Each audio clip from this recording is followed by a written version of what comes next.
This isn't a misunderstanding. This isn't internet noise. This isn't a headline taken out of context. This is a friendship that allegedly ended with the marriage destroyed, silence weaponized, and a betrayal so personal it stayed buried for years until it couldn't anymore. Because behind closed doors, far from palace press releases and polished speeches, one sentence has been repeated quietly, consistently, and without hesitation: she slept with my husband. Not a rumor whispered by strangers, not an accusation thrown during a meltdown, but words allegedly spoken by a woman about her closest friend, the woman she trusted with her home, her children, her career, and her life. And the name at the center of that sentence is Meghan Markle. Tonight, this story isn't being softened, it isn't being filtered, it isn't being packaged for protection. Because to understand how something this explosive could happen, you have to go back before titles, before California, before silence became strategy, back to when this friendship was still celebrated, praised, and paraded as unbreakable. Before the fallout, there was access. Before the collapse, there was proximity. And before the betrayal, there was opportunity. When Meghan Markle was still building her way through Toronto, ambitious, driven, and searching for leverage, Jessica Mulroney was already plugged in. Not just socially connected, but structurally connected. Fashion, media, politics, influence that didn't announce itself but opened doors anyway. Jessica didn't just befriend Meghan, she embedded her, she styled her, she introduced her.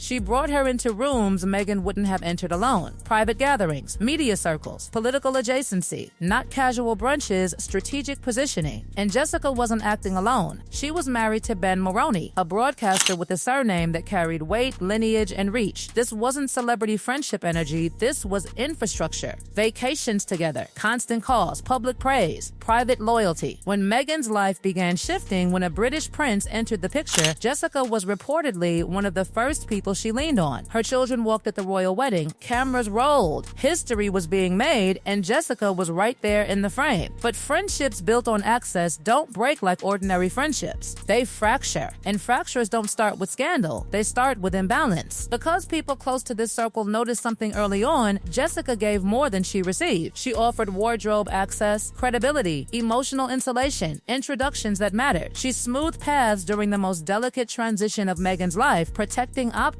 when the spotlight turned unforgiving. What did she get back? Visibility. Not protection, not loyalty, visibility. And visibility fades fast once it's no longer needed. According to those who watched this dynamic up close, Meghan leaned heavily on the Mulroney name when Canadian credibility mattered most. Ben's connections weren't optional, they were strategic. This wasn't romance yet. This wasn't scandal yet. This was positioning. Jessica admits privately that this is where she made her mistake. She treated Meghan like family. She didn't count favors. She didn't keep score. She didn't set boundaries. But someone else did. And when ambition grows faster than loyalty, someone always pays the price. The first real test came when Jessica needed Meghan the most. In 2020, Jessica's world imploded. Headlines turned hostile. Brands dropped her. Networks cut ties. Her reputation collapsed publicly and brutally. And during that moment, when one voice could have shifted everything, Meghan Markle went silent. No post, no call, no defense, not confusion, not overwhelm. Strategic silence. People close to Jessica say this was the moment something inside her cracked. Because when everything was on fire, Meghan was already gone. No explanation, no grace, no loyalty. Jessica lost contracts, she lost visibility, she lost protection. Meghan protected herself. And silence like that doesn't happen by accident. You don't vanish from someone's life at their lowest point unless you decide to. But the silence wasn't the worst part, because while Jessica was fighting to survive publicly, something else was unraveling privately, inside her marriage. And this is where the story turns uncomfortable, because sources say Meghan didn't just drift away from Jessica. She stayed close to Ben. Late night calls, extended time together, shared appearances that lingered too long. Toronto circles noticed. Whispers started. Jessica felt it before she could prove it. She confronted Meghan privately. And according to sources, what didn't happen matters more than what did. There was no firm denial, no clear reassurance, no boundary drawn. Instead, deflection, minimization, movement forward toward a new life, a new image, a new world. Meanwhile, Jessica stayed behind, watching her marriage weaken while the woman she trusted remained uncomfortably close to the man she married. This wasn't paranoia. This was intuition screaming and being ignored, because the realization didn't come all at once. It came later, in hindsight, in timelines, in messages that suddenly made sense. According to multiple sources, Jessica has said the words plainly. Without theatrics, without drama, it wasn't one. once. It wasn't accidental. It was a pattern. She alleges an intimacy cultivated under the cover of familiarity and professionalism. Private moments, lingering touches, shared spaces where boundaries dissolved. This wasn't internet gossip. This wasn't a leak. It was a realization that arrived after her marriage collapsed and the missing piece finally locked into place. Jessica didn't run to the press. She didn't monetize the story. She told it quietly to people she trusted. And according to those people, she wasn't speculating. She was stating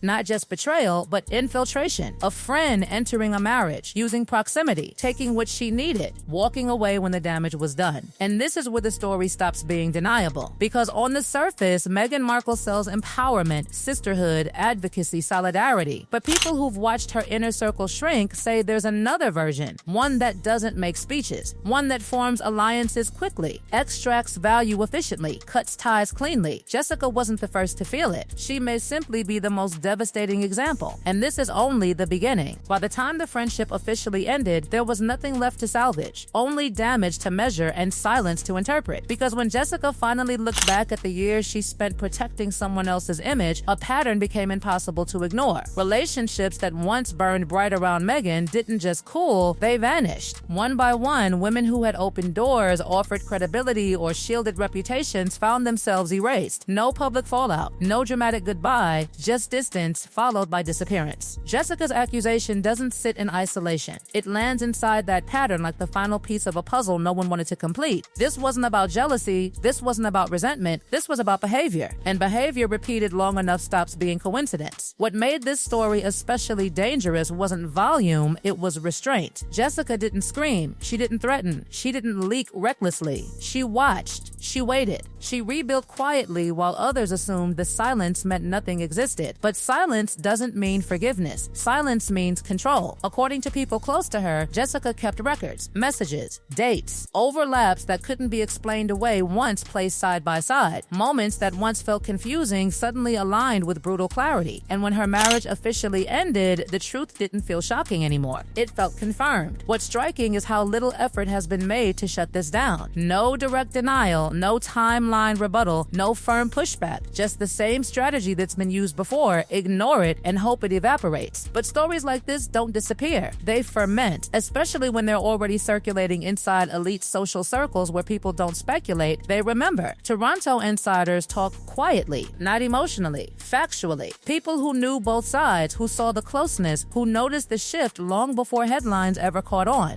And now they're watching again, because if Jessica speaks fully, she won't be alone. Other former friends have been waiting to see whether silence still protects them or whether truth finally outweighs fear. This isn't celebrity drama. It's structural exposure. A story about what happens when ambition outruns loyalty, when proximity to power replaces ethics, when silence is used not as peace but as insulation. Jessica lost her marriage. She lost her reputation. She lost years defending someone who, according to her, never intended to defend her back. And that's the part that still burns, because this wasn't an enemy. This wasn't a rival. This was family. Meghan Markle now faces something she can't manage with image control alone, because this accusation isn't abstract. It isn't vague. It isn't anonymous. It's personal. It's named, and it's been held back longer than most people could endure. The question now isn't whether more exists. It's how long it can be contained. Walls don't collapse from shouting. They collapse from pressure. Slow, steady, and unavoidable. And pressure like this doesn't release quietly. So if you're listening and wondering whether this story ends here, it doesn't. Silence doesn't kill stories like this. It delays them. And when the truth finally decides to speak, it never whispers. Speak, it never whispers. Speak, it never whispers.